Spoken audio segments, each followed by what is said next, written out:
এই নারুতো ভাই, এতদিন তো সব আলতু ফালতু গিল্ডের সাথে ভার্সেস করলাম।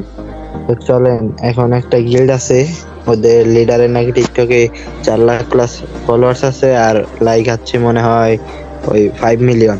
তো ওদের গিল্ডের নাম হচ্ছে ডিস্ট্রয় 50। তো চলেন ওদের সাথে একটা ভার্সেস করে আসি। আর ওরাই আমাদেরকে চ্যালেঞ্জ দিচ্ছে যে ওরা যদি আমাদেরকে হারাতে পারে তাহলে ওরা ভিডিও আপলোড করব, আর যদি আমরা হারাতে পারি তাহলে আমরা ভিডিও আপলোড করবো। চলেন দেখে দিয়ে আসি এক্সপায়ার কি জিনিস।